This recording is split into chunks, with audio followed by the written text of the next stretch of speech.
Muito bem. Continuando. No item 8, o que se questiona é se a Bíblia é uma revelação divina. Teria Deus se enganado ao ditá-la, né? Não ditá-la, porque Deus não fala, ao deixar que fossem colocadas aquelas questões? Aí vem a pergunta outra. Se não é uma revelação divina, então não tem autoridade. E a religião se desmorona por falta de base. Olha o questionamento. É uma revelação divina e Deus se enganou? Ou não é uma revelação divina e aí desmorona tudo? A explicação vem das duas uma. Ou a ciência não tem razão, ou a tem. Como a própria Cleo, o próprio Diego estavam tentando mostrar. Se a ciência tem razão, ela só poderá fazer uma opinião nada contrária à verdade. Por quê? Não existe revelação que possa prevalecer sobre a autoridade dos fatos. Então, eles esclarecem. Deus, que é pura verdade, é todo verdade, jamais induziria o homem ao erro, nem consciente, nem inconscientemente. Porque se fosse assim, como ele é bom e justo, não seria Deus. Todavia, os fatos, se eles se contradizem e as palavras que são atribuídas fazem a gente concluir que ele não as pronunciou, ou então que elas estejam cheias de contradições. Se com semelhantes contradições a religião sofre dano, a culpa não é da ciência, que não pode transformar em fato aquilo que não é. A culpa é dos homens, por terem fundado prematuramente dogmas absolutos, dos quais fizeram uma questão de vida e de morte sobre hipóteses suscetíveis de serem desmentidas pela experiência. Então, a resposta que se tem não tem nada a ver com a verdade divina, porque Deus jamais induziria, quer de forma consciente ou inconsciente, o homem a colocar algo que não fosse a expressão da verdade. Então, é o nosso entendimento. Essa citação que a Cleo falou do curso do Haroldo, eu não vi o curso, mas entendi bem que ele diz assim, várias pessoas falaram, as palavras eram escritas de outra forma, depois se acrescentou, quer dizer, era só consoante, depois pôs vogal, depois foi traduzido de língua para língua, ou seja, foi mudando pelo próprio homem, né? Os próprios evangelhos, gente, as pessoas falam, na época ninguém tinha tanto hábito de escrever, porque senão a gente teria muito mais relato do que foi a vida de Jesus, tá certo? Então, o que a gente tem que ver no papel da ciência, né? Que a missão dela é descobrir as leis da natureza ou como estão estas leis na obra de Deus. Elas não podem ser contrárias às religiões fundadas sobre a verdade. Ou seja, se é verdade, não há nada a contestar. Se aquilo que está escrito é a representação da verdade, a ciência não tem como contestar. E aí vai a nossa crença. A ciência cumpre a missão, mesmo pela força das coisas e por uma consequência natural ou desenvolvimento da inteligência humana, que também é uma obra divina. A ciência, gente, só avança com a permissão de Deus, em virtude das leis progressivas que foram estabelecidas por quem? Quem criou a lei do progresso? Foi Deus. Então, é por conta dessa lei que a ciência se desenvolve. E aí, à medida do desenvolvimento dela também, se a gente parar para pensar, tem correlação com o comportamento da humanidade. Quantas coisas se desenvolveram e o homem usou para o mal? Quanta inteligência humana foi desviada para o lado que não devia?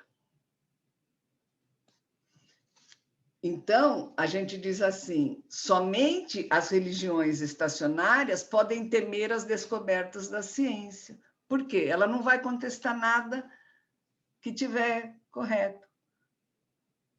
E aí a gente vê o duplo princípio. A ciência é pura matéria, ela analisa as coisas do ponto de vista material. E o que estava faltando? A análise das questões do ponto de vista espiritual. E aí a gente vai vendo que a Gênese compreende, então, a partir de um determinado tempo, duas partes.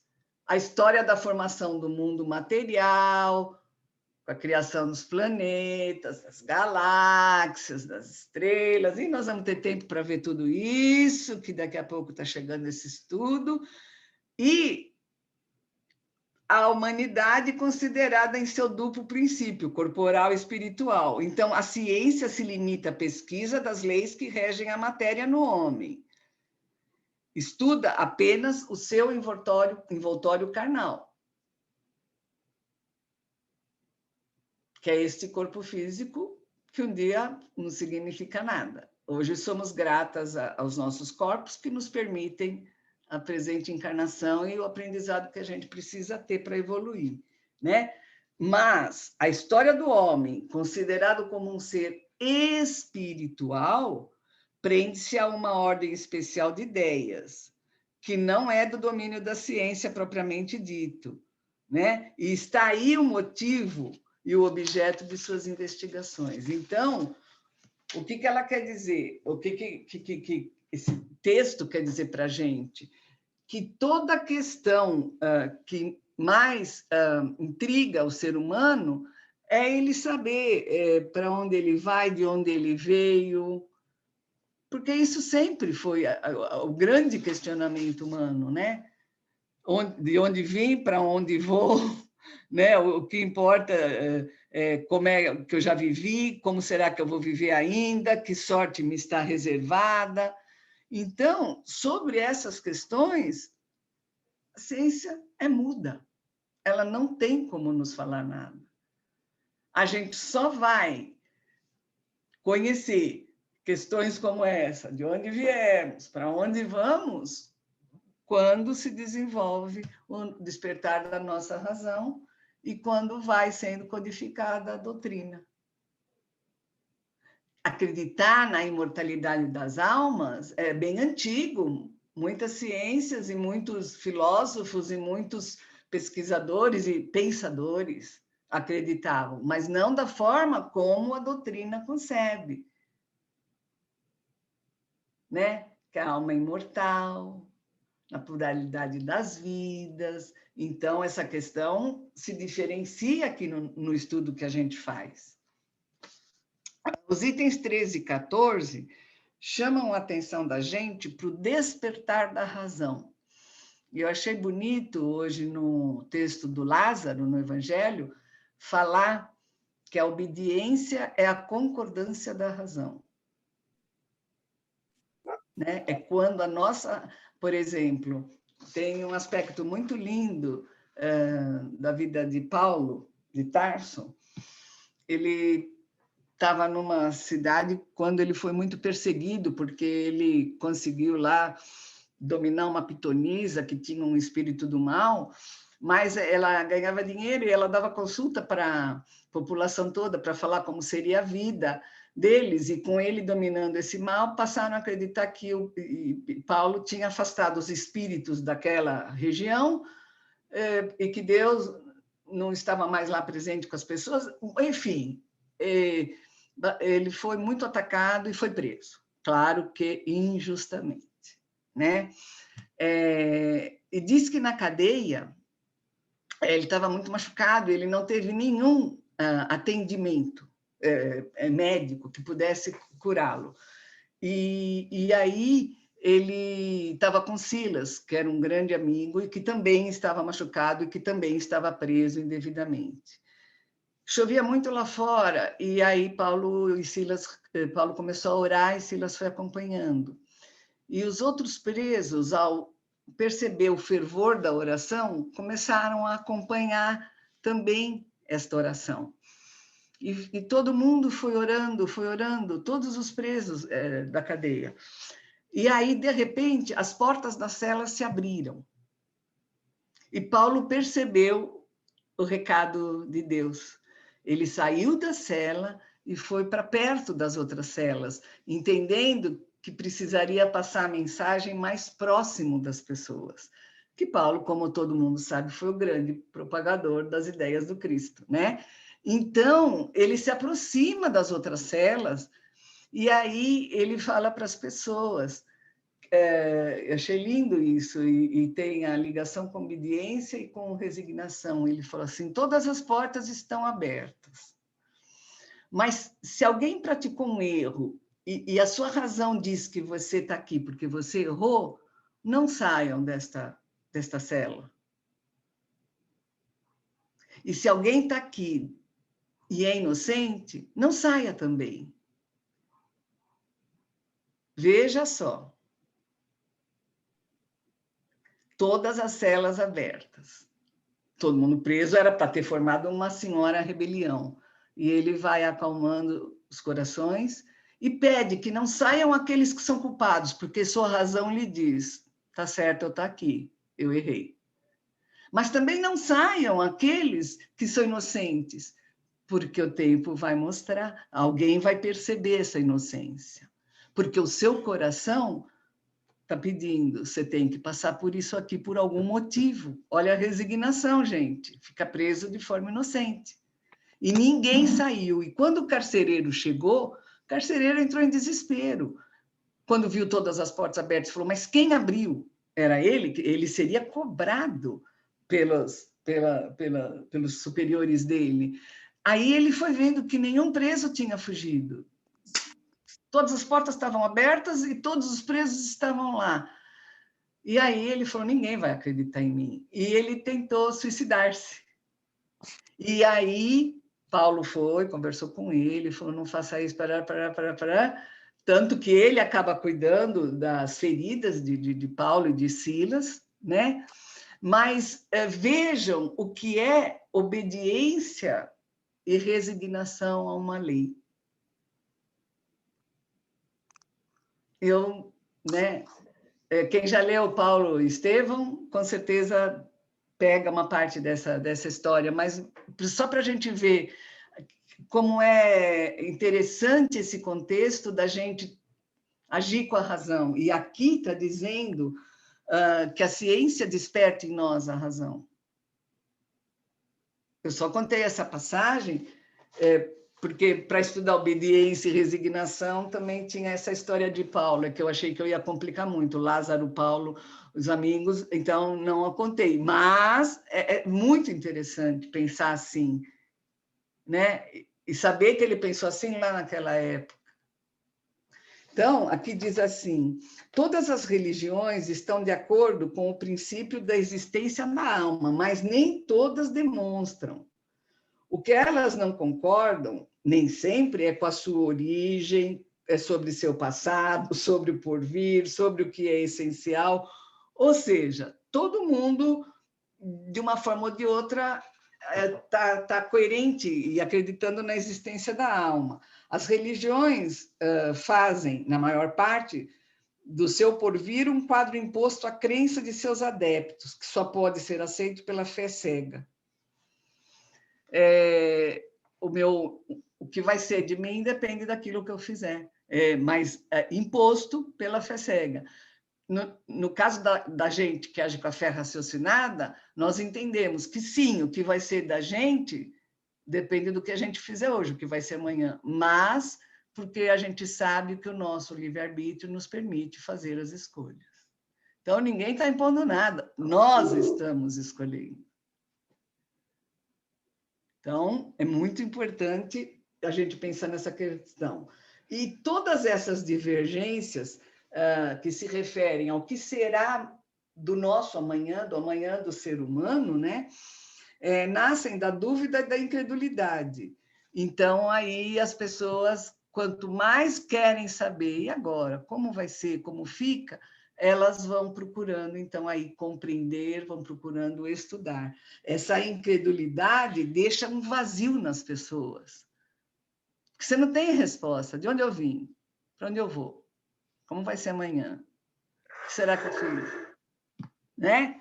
E aí diz assim, esse vazio deixa uma incredulidade, a incredulidade deixa um vazio, desculpe. O homem encara com ansiedade o desconhecido, onde ele deve, cedo ou tarde, entrar fatalmente. A ideia de um nada o guia. Quer dizer, eu morro, e aí? O que acontece comigo? Então, isso vai angustiando o ser humano, né? E a sua razão não lhe permite mais aceitar histórias que antigamente ele ouvia e acreditava. Então, assim, tudo mudou. A transição que teve foi muito grande, desde que o mundo foi criado até a publicação desse livro e continua até hoje. Né? E aí diz assim, o homem é como um adolescente que não tem mais a crença ingênua de seus primeiros anos, mas também não tem o conhecimento do que é a vida madura. Sabe quando você está naquele conflito? Você não acredita mais naquelas coisas que você acreditava quando criança, mas você não sabe também, você não tem maturidade para entender como é a vida. Então, você está lá no meio de campo, né? A gente tem o adolescente, várias aspirações, mas não tem nada definido na nossa vida. Tudo é algo que pode ou não acontecer. Os itens 15, 16 e 17, a abordagem que se faz é exatamente do ponto de vista do estudo espiritual na vida do homem, né? Então, ele abre caminho nos itens 13 e 14 para essa razão, ou seja, as respostas já não me satisfazem mais como ser humano, em função da grande transição, né? Não quero mais ficar com esse vazio. Aí ele entra e diz assim, se a questão do homem espiritual permaneceu até nossos dias no estado teórico, não lhes faltou meios de observação direta para constatar o estado do mundo material e o campo permaneceu aberto às concepções do espírito humano. Tanto que o homem não conheceu as leis que regem a matéria e que não pôde aplicar o método experimental. Ele errou de sistema em sistema no tocante aos mecanismos do universo e da formação da Terra. Por quê? Porque faltou o elemento essencial, que é o conhecimento do princípio espiritual. A gente vai ver mais para frente que o que é básico na composição do universo é o elemento material, elemento espiritual. E aí só se estudou, só se conheceu a matéria. E o que é, na verdade, fundamental, até para a gente entender essa evolução do universo, ficou de lado. Então, quer dizer, até o presente, 1868, o estudo do princípio espiritual, que é contido um pouquinho na metafísica, mas muito assim, de forma teórica ou especulativa, no espiritismo ele passa a ser todo experimental, né?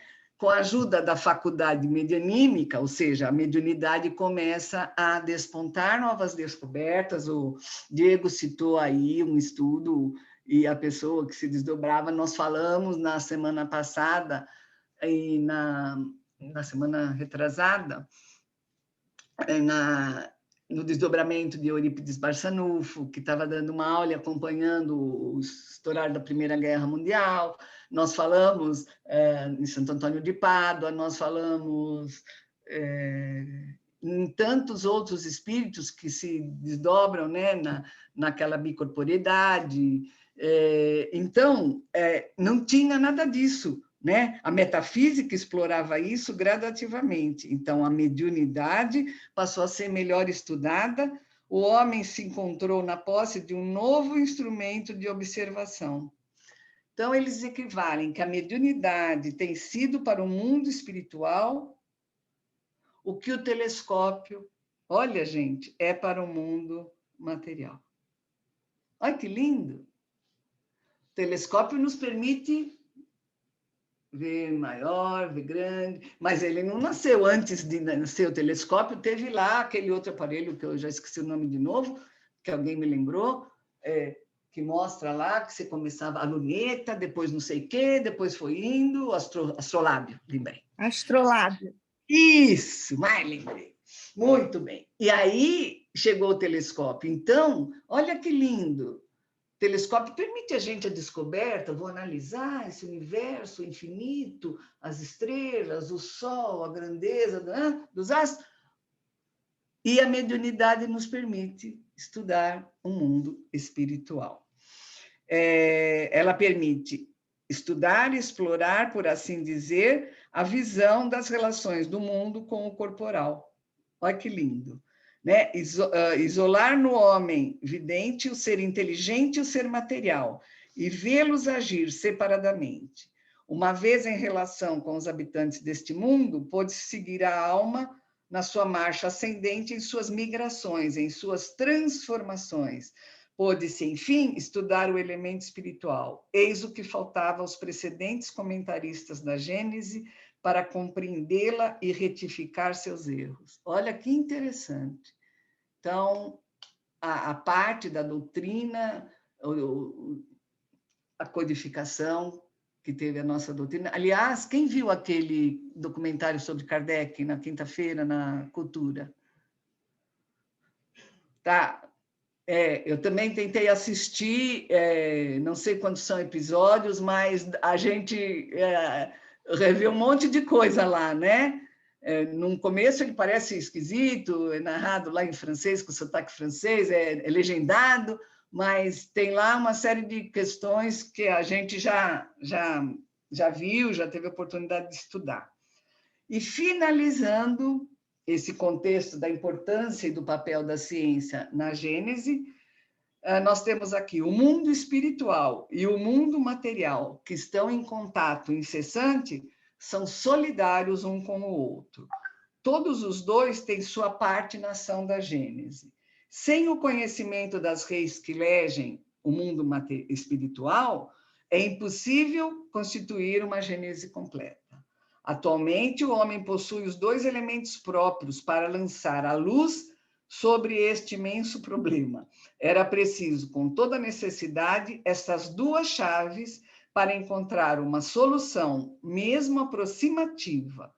Quanto à solução definitiva, não será talvez dada ao homem e a encontrar na Terra, porque são coisas secretas de Deus. Então, às vezes a gente vai querer saber, perguntar e não vai entender, e talvez a gente ainda não tenha chegado a esse momento aqui na Terra, né? Com isso, gente, o capítulo 4 da Gênese está sinteticamente estudado, episódio 1, Em Busca de Kardec, já está no grupo, ok? A Sandra, a nossa virtual consulta, ela já pôs aqui para quem perdeu o primeiro capítulo do Kardec lá. No começo vocês vão estranhar, é legendado, a pessoa às vezes fala em francês, todo em francês, o filme é francês, aí o outro fala com sotaque brasileiro, mas depois a gente vai pegando o pé da estrada e vai entendendo muita coisa. Eu vou tentar seguir também. Muito bem, agora o microfone, antes de eu abrir para vocês, para me falarem, Marisa, achei isso importante, você não falou, ou vamos tentar ver tal coisa. Eu queria dizer que na semana que vem a gente vai estudar o capítulo 5º, que tem como tema Antigos e Modernos Sistemas do Mundo. Ele não é tão grande, tem 14 itens, nós vamos estudá-lo integralmente na próxima semana. E aí, eu preciso de saber quem é que entende de física, de química, porque eu vou ter que ter vários assessores para quando a gente entrar no capítulo 6º. Nós vamos ter pelo menos 3 aulas desse capítulo, e eu vou precisar de todo mundo lendo, entendendo. Eu falei, gente, para o pessoal do grupo de estudo, eu sou da área de humanas, isso aqui para mim, olha, eu tenho que ler 3, 4, 5 vezes para processar. Eu posso ajudar com a parte de marketing desse capítulo. De marketing? É. De marketing. Eu preciso da ciência, física, química. Marisa, não nada. Quanto foi? Eu sou biólogo. Tá bom, biólogo já está lá. Precisa. Não sei, você leia e me ajude na hora da aula, Júlio. Vou precisar de ajuda. Mas isso tem tempo, ainda tem a semana que vem. Muito bem, capítulo 5 para a semana que vem, integral, tá?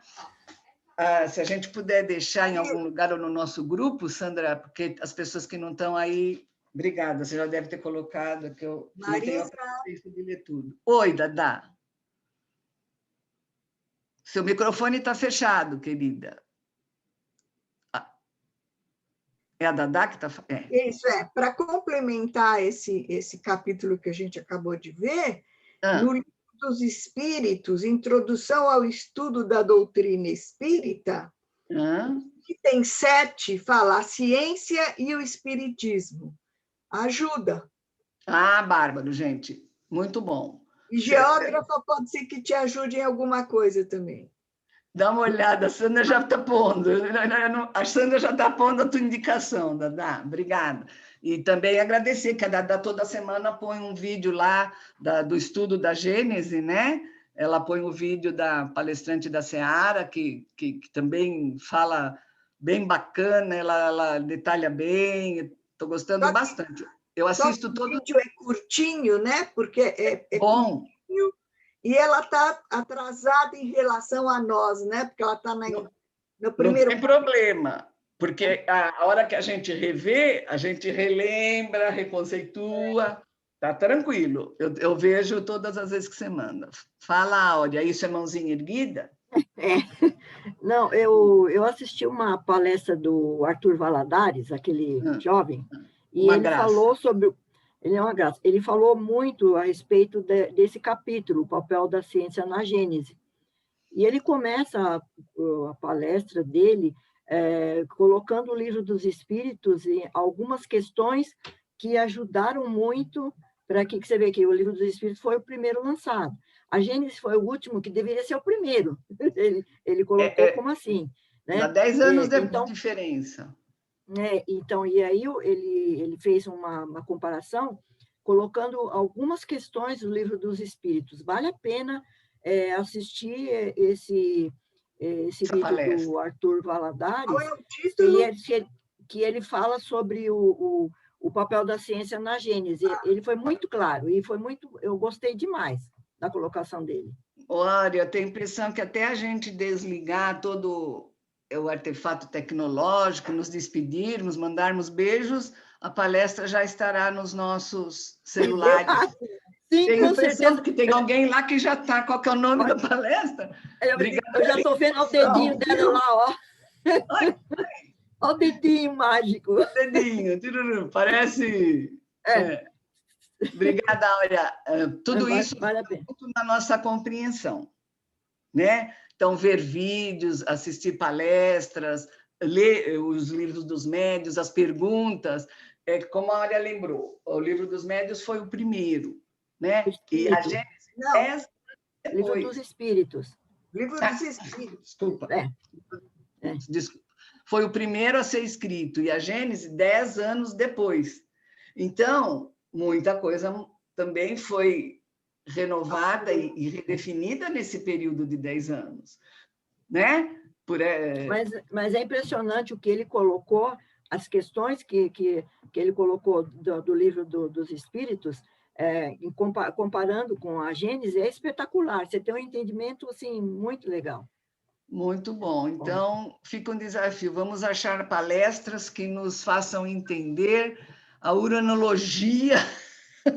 Esse eu já coloquei, a do Arthur Valadares, o Haroldo Dutra também tem uma palestra interessante, que eu também já coloquei, o papel da ciência na Gênese, do do Arthur Valadares, e eu coloquei uma outra aqui de Saulo Gomes, Ciência e Espiritismo. Poxa. É assim, ou a gente entende, ou a gente entende. E o Haroldo Dutra, ele teve uma coisa assim, foi muito... Ele fez uma palestra para jovens. Essa palestra que ele fez para jovens. Então, até a linguagem dele, que ele direcionou, que foi assim para os jovens, né, Sandra? Não sei se você escutou já. Muito legal, muito legal. Foi muito legal. Ele usou uns termos, sabe, assim, para chamar a atenção dos jovens que estavam ali. E a semana passada, acho que a Dadá e Lídia puseram uma mensagem, a Cleo, não me lembro quem, com uma palestra da Mônica Medeiros, nessa que ela faz para a Faculdade de Medicina. É um curso para a Faculdade Paulista de Medicina. E diz que é gente fantástico também. É Fala de ciência, muito boa, gostei demais. Muito boa. É da Mônica Medeiros, Mônica de Medeiros, que é filha da nossa linda Dona Teresa, que a gente está morrendo de saudade dela, né? Todo mundo, né?